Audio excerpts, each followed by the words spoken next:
Magandang araw mga kaibigan. Bigyan natin ng reaction opinion itong post ang balita ngayon. Title, Liza for President? Umani ng malawak na diskusyon ang naging pahayag ni Presidential Advisor for Mindanao Concerns na si Tony Serrelles matapos niyang ihayag na isa sa mga pinakakwalipikado na maaring maging susunod na Pangulo ng Pilipinas ay si First Lady Liza Araneta Marcos. Ang naturang pahayag ay ginawa ni Serrelles sa isang press conference kung saan direkta niyang ipinunto ang kakayahan ng unang ginang bilang potensyal na leader ng bansa. Ayon kay Serrelles, isa umano sa mga pinakakwalipikadong maaring maging susunod na Pangulo ng bansa ay si First Lady Liza Araneta Marcos. Dagdag pa niya, kung ikukumpara sa iba, mga posibleng kandidato, may sapat umanong kakayahan at karanasan si Araneta Marcos upang pamunuan ang bansa. Si Serrelles ay kasalukuyang nagsisilbi bilang Presidential Advisor for Community Concerns, isang posisyon itinilaga sa kanya noong 2025 sa ilalim ng kasalukuyang administrasyon ni Marcos Jr. Sa naturang papel, tungkulin ni Serrelles na magbigay ng payo sa Pangulo hinggil sa mga usaping may kinalaman sa socio-economic, kaunlaran, kapayapaan at seguridad sa Mindanao. Dahil dito, ang kanyang mga pahayag ay itinuturing na may impluensya at maaring magpahiwatig ng pananaw mula sa loob ng administrasyon. Bukod dito, si Serrelles ay hindi baguhan sa politika. Nagsilbi siyang gobernador ng Zamboanga del Sur mula 2010 hanggang 2019. Naging kongresista at dati ring kalihim ng Department of Energy, Environment and Natural Resources noong panahon ni dating Pangulong Joseph Estrada. Sa kabila ng mga pahayag ni Serrelles na natiling tahimik ang kampo ni First Lady Araneta Marcos hinggil sa usapin, wala ring indikasyon sa ngayon na siya ay may planong tumakbo sa pagka-Pangulo. Sana magdilang anghel si Presidential Advisor Serrelles. Sana matuloy. Dahil mas exciting ang labanan kung ang kandidato ng administrasyon ay si First Lady Liza Araneta Marcos.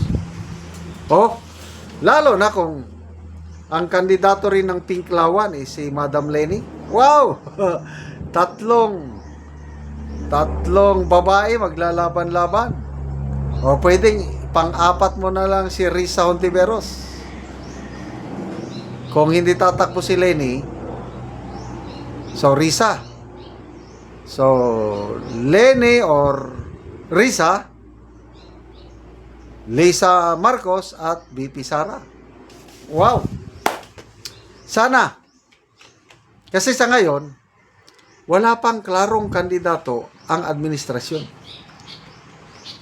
Panawagan nga ni Atty. Guanzon sa Pangulo is dapat as early as now magdesisyon na ang administrasyon sinong kandidato nila. Ganon din ang Dilawan, nag-commit na sila na by end of this quarter, makaka-announce na sila sino ang kanilang kandidato.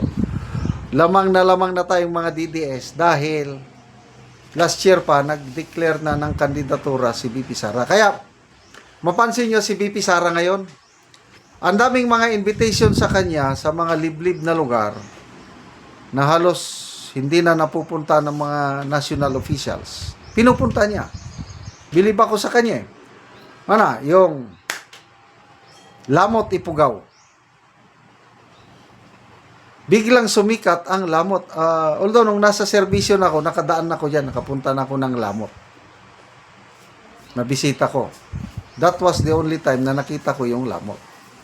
Talagang maliit lang na bayan sa Ifugao. Then napuntahan din niya sa Zamboanga, doon no, saan parte Zamboanga, yung sa isang elementary school. Closing ceremony lang ng mga kindergarten, pinuntahan niya. Nagpunta rin siya sa ba yun? Tawi-Tawi. Yung may college, parang criminology college sa Tawi-Tawi. Wow! Mga liblib na lugar ang pinupunta niya. Bakit ganun? Kasi marami siyang time dahil vice president siya, walang masyadong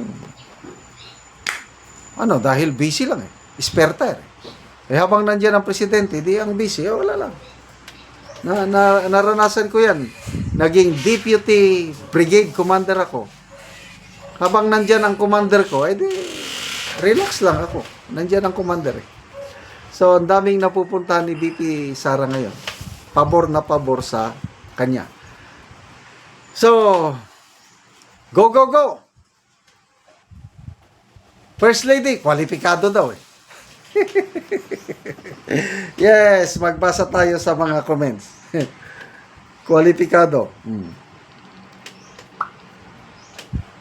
6,600 ang nag-react.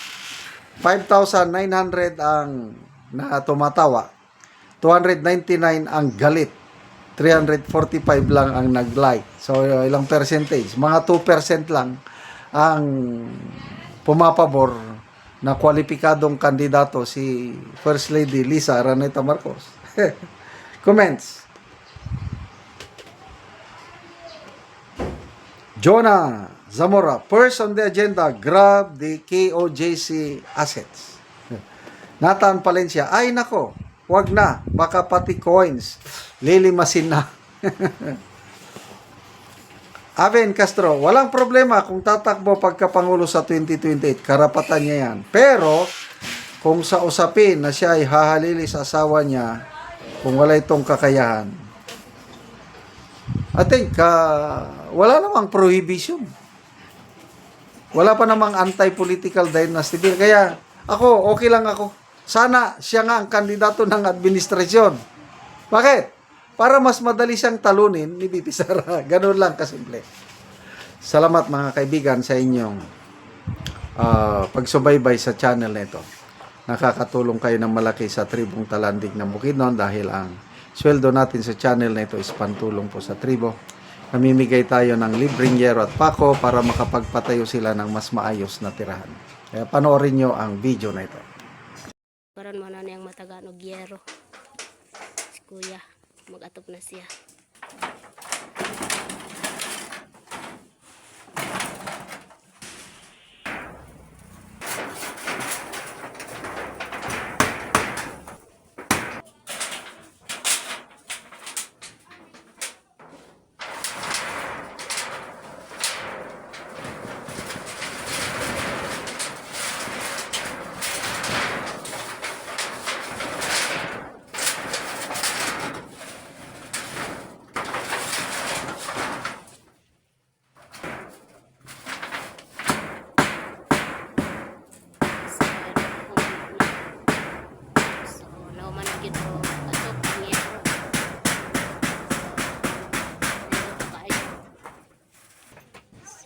Nagyod o atop ang yero nga balay ni Lola. Nga naka-atop na gyud og ang akong mama. Salamat sponsor og sin. Dagan kayong salamat kay naka-atop na gyud. Oh, so nahuman ang balay ni Lola. Nahuman na gyud ang balay sa akong mama gyud. Oo. So si Uncle ang nag-atop sa balay. So na kay anak Col. Isa. So si Uncle na ay anak na isa. Aya pag naka-atop gyud og gyud. So dakong pasalamat ti Uncle nga napulihan na ang yero nga mga kuan daot ka balay ni Lola og siya ang nitabang sa iyang mama. So iya ni sa iyang mama nga balay, so siya ang nagtabang kay si Lola wala naman siya ay bana, ang anak na lang ang nabilin.